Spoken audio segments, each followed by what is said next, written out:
TikTok, should we ban it or is it just a Trojan horse? That is what everybody is talking about today.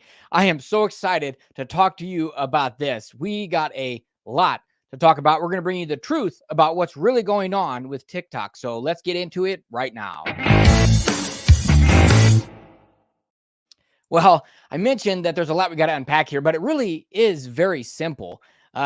TikTok, okay? So we hear people like Dan Crenshaw coming out, who started out as an American patriot, coming into the U.S. House of Representatives, and now he is just sort of playing the establishment tune. And you saw, if you might have seen the interview that he did, where he was trying to defend that there's none of this happening with government controlling social media. And it's just absurd. I mean, I don't know if you saw the Tucker interview that he did recently with this man that talked about how there was a government coordinated push for Facebook and all the social media to ban words like mail-in voting back in 2020. And so that is what happened. And so what this is it's really just about control. And I'm going to share with you, let's just make this legit. It's HR 7521. You can see right here, it's such as TikTok. Okay, such as TikTok. Now, what would be wonderful is if our government would just do what they say they're doing. If they would just do something that actually is sort of in line with what they make it look like they're doing. And this is what I learned this running for office. I mean, you can really, it's easy to make like look like you're doing something. And then you got a great campaign video and you can raise money on it. You can do all this stuff, but are you actually really doing anything? Well, in this case, the answer is no. And we're going to get into that here shortly, but just so you can see, we're not going to read that whole thing. It's like 13 pages, but you can see it's talking about a foreign adversary controlled application. Okay, so it could be a website. Now, how are they going to define that? Is it any website? Is it just certain websites? Is it just apps? Literally, it's websites. It's including websites. So distributing, maintain, updating internet hosting services. So that's, well, a lot of stuff. That's everything. So what's going to stop that from going out into other things? And so here's the thing. This, like I said, is about control. It's about controlling the internet. This is a Trojan horse that will give power to the executive branch to ban websites as well as apps. And the person breaking the law is deemed to be the U.S. or the offshore. And so that could be even an internet hosting service, like I mentioned. So they could be deemed as to be a foreign adversary. So it's however they want to define it. As we saw, the FBI, who was supposed to be investigating foreign adversaries, has since COVID or whenever, has now investigating and following what's going on with Americans. And that's what they've been doing and been weaponizing against us. So there's a lot more to talk about with that. But what this bill does is it just opens control of the internet, opens the door to control of the internet. And it does the same with other social media companies. Now, this is just for appearances when it comes to China. Now, it's not only for appearances, because it's actually giving more control to the government. We don't want that. We want less control. The government comes to try and fix problems, and all they really do is create problems. It's insane. But they create more problems than they solve, and their solutions actually create more problems down the road as well. And some of them are immediate. And this would be one of the cases where it's immediate. So now this is for appearances like, hey, look, we're getting tough on China, like when Nancy Pelosi was talking big about what she was doing back a few years ago. And they're not actually tough on China. So much of I have a book here called Red Handed, How American Elite got rich helping China win. And that includes companies, that includes individuals, that includes the Bidens. That's right. It includes so many of our political leaders, and they're all compromised. And it could be compromised because of money, or it could be compromised because of blackmail, because they got them caught in something, and now they've got this on them, and they have to do what they're told. Their puppeteer tells them, otherwise they're going to be exposed. So this makes it look like they're getting tough on China. But the thing is, it just gives politicians something to campaign on. And for them to say, look, we're for freedom of speech, but it's not actually going to do that. And let me prove this to you. Okay. So the government already is influencing social media. They're already doing that. They don't actually want Section 230 to go away with the protections, because they're basically getting social media to act as the government by forcing them. Otherwise, they're threatening them with this antitrust. If you don't do what we say and you don't restrict words like mail-in voting or election integrity or those kinds of things, then we're going to break you up. with antitrust laws and all these kinds of things. And so I'm going to talk into just a little bit here about what we really need, which is a digital bill of rights. I'm going to get into that here shortly. But the CIA can already see everything we're doing. And I don't mean to it's like, oh, this conspiracy thing. No, we actually know that they can see what we're doing. I mean, all the devices, everything. If you use Google, your internet search history, China has already done this. I interviewed the CEO of Open Doors a couple years ago, and they talked about how China has put people in jail for internet searches they did 3 years earlier. You can't buy Bibles online in China. That's illegal. Can you believe that? Yeah, freedom, right? We did a great job of bringing commerce there and bringing our democracy over there. No, they've exported their communism. That's what's happening. But the thing is, if ByteDance, who owns TikTok, is forced to sell TikTok, okay, who's it going to be sold to?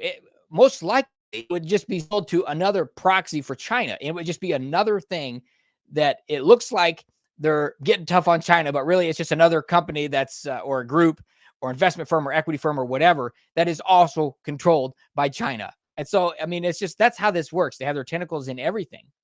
And so that's what we need to have. I mean, now we've seen where it was already banned on military and government devices, but that should be any app collecting data should not be allowed on that. I mean, anything with top secret sensitive information, of course. But the thing is, yes, it's true that, and now I'm not a fan of TikTok. I don't use TikTok. Okay. But when we say, oh, our kids are seeing things that they shouldn't be seeing, well, then I'm going to say, what are the parents doing? Because we should be very aware that if a parent gives their kid a phone, and access to the internet, they are giving their kid pornography. That is it. There's almost no restrictions. I interviewed Sandy Salmon from Iowa, a senator from Iowa, who is talking about trying to get it to where the default is you have to click an extra click to see pornography on the internet instead of just logging in and seeing it. Like, I mean, why would that not be what we're doing? I mean, yeah. So we got to fight for this. This is insane. So parents should be parenting their kids. And you know what? It's tough love, but they're going to thank you at some point in the future. Now, yes, China, it's a mind control and psychological warfare and all these kinds of things because they give educational content and they limit the amount of time that the youth in China can use the app and what content they're seeing. Okay, they limit that, but they don't in the US, and it's graphic content, a lot of LGBT stuff, and it's pushing all of this kind of stuff. And we don't even know if it's real views because you can kind of go viral on TikTok. But who knows? It might be just a bunch of bots. Do you know anybody that started a username and put 15 numbers after their name? Like Jimmy, 1, 2, 3, 10, 15, 15, 25, 25. Like, yeah, that's a real username, right? So what do we need to do about this? What we need is a digital bill of rights. That's what we need. Now, what would that look like? Well, I'm going to do another episode on this soon. But basically, just think about property rights. I mean, we all have property rights, right? We have the right to life, liberty, and the pursuit of happiness, or property. We have property. What kind of property are there? Well, what are legal property rights?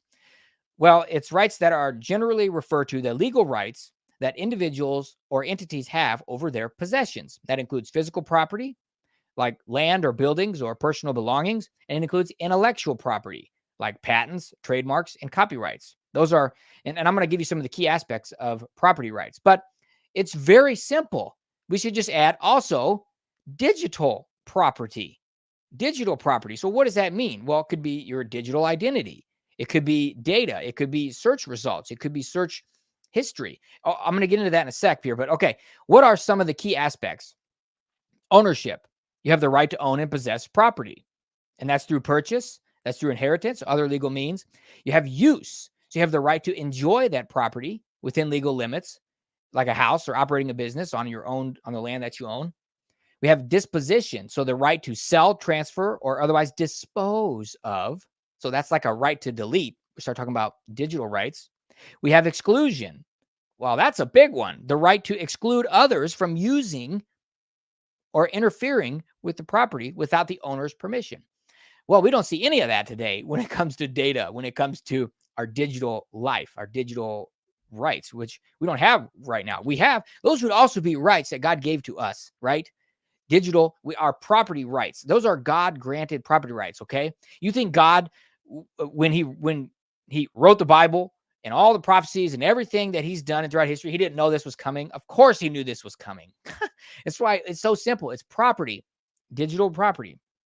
And it's also intellectual property rights. So that would just be creators and inventors over intellectual property. And that's getting closer to digital. It's not actual something that you hold, but it is a property nonetheless. I mean, you can sell patents, you can sell copyrights. They expire, they have protections, actual protections. So this is it's sort of a whole nother class of property, but it's really the same principles that are for all the other property rights that we enjoy. Now, there are some states that are doing some of this already. Florida is one of them. Shocker, right? They're really on the cutting edge of a lot of this. They're not perfect, and we can criticize this somewhat, but they have the right to control personal data. They push that through, the right to opt out of having personal data sold, the right to protect children from personal data collection, and the right to know when personal data is being used against you. So those are just a few things, but there's also others around online privacy and access to literary education and all kinds of things like that, right to encryption and those sorts of things. But you can see there's a lot to unpack here, but it's really simple. Property rights. That's what we need. And that's the real issue here. And the government doesn't want us to have those. And we have too many. I interviewed Steve King. He was an Iowa representative in the U.S. House for many years. And he was really a stand-up guy, one of the top representatives, and really stood for what was right. And he talked about how politicians get into office and they have the right intentions. They have the right thing in their mind for what they want to do. And then they get sucked into the fundraising. They get sucked into go along with this. And then in next year you can do what you want to do. And they sort of get sucked into this and they get sidetracked. And I did another episode where you need to be a principled person. You need to be standing on what your principles are when you go into office. And I even had pressure to compromise certain things just running for office. And so you need to be ready to go. And so that's what we need. And it's incredible to me that, I think our U.S. Congress has like a 12% or a 17% approval rating. It's less than 20%. That's insane. But yet it was like 80 or 90% of them get reelected every year. So what's going on with that? Well, we have an uninformed, unengaged electorate. That's the real issue. And so one other thing I wanted to make sure I mentioned is that the idea of this whole section 230 is about the publisher versus the platform. Okay. So if a newspaper publishes something, they're a publisher, they are choosing. So if they publish false material, they are legally liable. Somebody who says that this was committed libel or fraud or not fraud, but just basically saying things that weren't true about them, they can go after them in a legal case. And so then a publisher, that's a publisher. A platform would be like a job posting board, or you just go and you nail your stuff up there. And if somebody's offended by it, it's like, well, it's a public platform. So they just then remove it. But the owner is not held liable for that. It's the person who put it there. And so what is happening with social media is they're enjoying the benefits of both and the detractors of neither. And so if they are a publisher, then they can remove content. And if they're a platform, they can't be removing content. And then you get into viewpoint discrimination and all that. That's really the issue when it comes to Section 230. And of course, they should be removing content that's illegal. That's different. Okay. If removing content like pornography or something that's out there for everybody to see on a platform, it should be removed because that's illegal content under the wrong circumstances. And so what we need is those protections removed. But the thing is, our government does not have motivation to do that because they want to use those platforms as publishers so that they can do what the government can't do. But the thing is, those platforms, social media, Facebook, YouTube, all those sorts of things, end up just acting like a proxy for government violating your rights. And that's the real issue here. So I hope that helped you get informed. And would you like and subscribe and comment below? I want to invite you, if you're watching the video, if you're listening to the audio of this, then you can go to ryanshoward.com and get in touch with me there. But I hope this gave you a little bit of a better understanding about what's really going on here and where we really need to have our eyes on it. Contact your representatives and your senators and let them know what you want to see done here. And make sure you go to ryanshoward.com and get in touch with me. Now, stick around because I'm going to bring you a short devotional that is going to help you see God's sovereignty and is going to help you enjoy how to worship God every day more and more. Thanks for joining. We'll see you in the next segment. Well, welcome back. I'm Ryan Howard, and we are going to talk today about worship. Now, there are very obvious ways to worship, like music and singing and those sorts of things, but I'm going to talk to you about a new way that you can worship that will help impact every area of your life. So let's get into that right now. Well, I just finished this book called Encounter. It is by my new friend, Alan DiDio. He is over at encountertoday.com, and they are just doing incredible things over there, telling the truth. And this book came out, I think, in 2019. It's not that old, but one of the things he's doing here is encouraging you to go deeper in your relationship with the Lord, and that's something that I always want to do. I want you to not rely on me, not rely on your pastor, not rely on some podcasts or teaching. Those things are all great and they feed us, but we need to feed ourselves. We need to be self-feeding Christians. Now, of course, I mean, we need to be getting fresh bread from the Lord directly for ourselves. And from the word. And so one of the things he suggests in here is to be prepared to worship. And one of the exercises that he suggests is to just make a list of some of the different attributes of God that really mean something to you. So what are some of the attributes of God? It could be like he's the great physician. He's the comforter. He is faithful. He's the high priest. He is sovereign. His grace and mercy. He's the Prince of Peace. He's your substitute. That's what Jesus did for us on the cross. He's your strong tower. And so make this list and then write out what it means to you. Write out your own personal testimony about this. What does it mean to you? And you can bring to mind perhaps some of the things that God has done in your life or brought you through, or maybe used in a way that you didn't expect. And how has God shown up in your life with this attribute? And then as you make that list, that you can go a step further for some extra credit, and you can find some supporting Bible verses. And you can go into Psalms and Proverbs, and they're all over the place. And you can even just do a search online and find those and write down some of those with that. And you see, what's going to happen is a real view of God, a real view of how big and grand and amazing God is what is going to crowd into your mind. It's what's going to take over your mindset, your mentality, the lens that you look through. That's what we need to do. And see, it's going to make you want to worship him. It's a form of worship. You're going to adore and admire and worship. And it's incredible. And this is very powerful. And so what you will have then is a list that you can go back to. And you can start your day with it. You can start your quiet time with it. You can start your Bible reading time, your prayer time, which should be a two-way prayer, not just a one-way prayer direction where it's just you talking, but you want to spend time listening as well. But the thing is, he gives Alan in this book, he talks about how this woman came to Jesus and she was very desperate.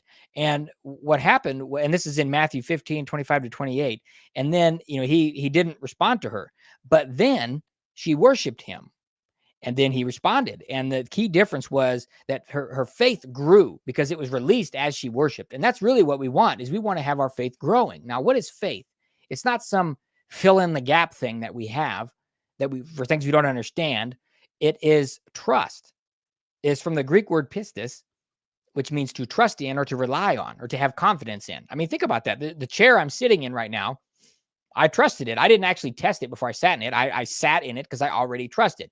And so it's different to know that Jesus died for you. It's different to just know that he is sovereign and to actually trust in what Jesus did. Actually put your faith in it, put your trust in it. Are you going to sit in the chair? And to actually trust the sovereignty over the things that are going on in your life right now, that God has a plan and a purpose, and he will use it and he will waste nothing. He will have provision for anything that comes to you. And so if there's something that God has brought into your life, you can be sure that he has a way for you to go through it.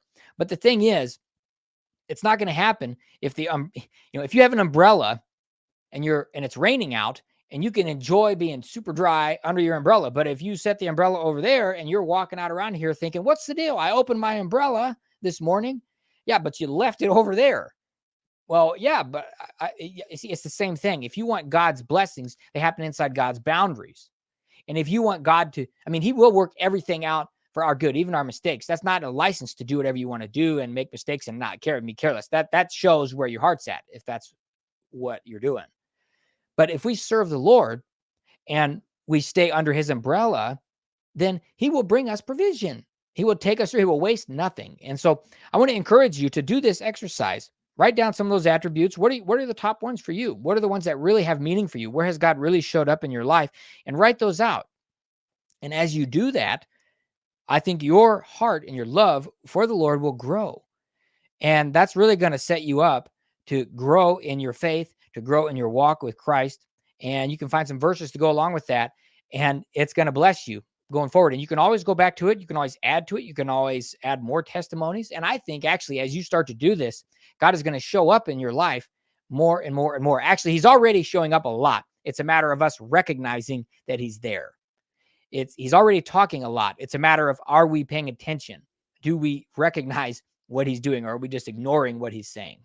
We want to be in the word and obeying. Trust and obey. It's not, delayed obedience is disobedience. So we want to obey what the Lord is saying as we do this. So I hope that blesses you. Would you share this with a friend? And if you're, again, watching the video of this, would you like and subscribe and leave a comment below on how this impacted you or your commitment to do this? And if you're on the audio, just head over to ryanshoward.com and you can get in touch with me there. Thank you so much for joining me today. God bless, and we'll see you next time.